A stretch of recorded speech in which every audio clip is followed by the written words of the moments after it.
ever look up at the night sky and just wonder, how did all this begin? Where did this vast, beautiful, and sometimes terrifying universe come from? For centuries, we've told stories of gods and titans, but what does modern science, specifically quantum physics, have to say? The answer might be even more mind-blowing than any myth. It suggests that our entire universe, with its billions of galaxies, stars, and planets, might have come from absolutely nothing. Now, I know what you're thinking. Nothing from nothing sounds impossible, right? It violates a basic rule we learn as kids. But in the bizarre world of quantum mechanics, nothing isn't quite what we think it is. Forget the empty, black void you might be picturing. Quantum nothing, or what physicists call a quantum vacuum, is actually a bubbling, fizzing sea of potential. It's a place where particles and their antimatter counterparts are constantly popping into existence and then annihilating each other in tiny, fleeting bursts of energy. Think of it like the foam on a boiling pot of water, but on a subatomic scale and happening everywhere, all the time. This constant dance of creation and destruction is called a quantum fluctuation. Most of these fluctuations are tiny and last for an immeasurably short time before they vanish. But what if, just once, a fluctuation was different? What if it was big enough and lasted long enough to not immediately disappear?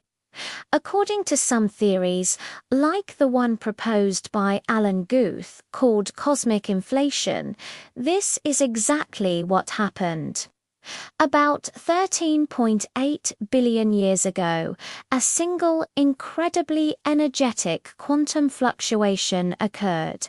But instead of collapsing back into nothing, it underwent a period of exponential, hyperfast expansion. This wasn't an explosion in space. It was the explosion of space itself. In a fraction of a second, a region smaller than a proton inflated to become larger than a galaxy. This event, cosmic inflation, stretched the fabric of space-time at a rate faster than the speed of light. All the energy from that initial fluctuation was spread out, and as this rapid expansion slowed down, that raw energy transformed into the fundamental particles that make up everything we see today: quarks, electrons, photons. The universe was born. It was incredibly hot, incredibly dense, and filled with a primordial soup of particles. From there, the story becomes a little more familiar. As the universe continued to expand and cool, gravity began to do its work. It pulled these particles together to form the first atoms, mostly hydrogen and helium. Over millions and then billions of years, gravity herded these atoms into massive clouds, which then collapsed under their own weight to ignite the first stars. These stars lived, died, and in their fiery deaths, forged heavier elements like carbon, oxygen, and iron, the very stuff we're made of.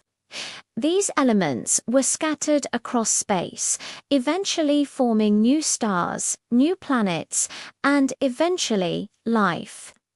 So, when you look at your hand, you're looking at material that was forged in the hearts of ancient stars, and those stars and everything else may have originated from a random hiccup in the quantum vacuum flicker of something from nothing.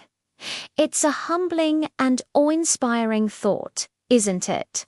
That the entire grand cosmic drama, from the Big Bang to you watching this video right now, could be the result of a chance event in the quantum realm. It turns out that nothing might just be the most creative force in the universe. Thanks so much for joining me on this journey to the beginning of time. If you enjoyed this cosmic exploration, don't forget to hit that like button and subscribe for more mind-bending science. See you in the next one.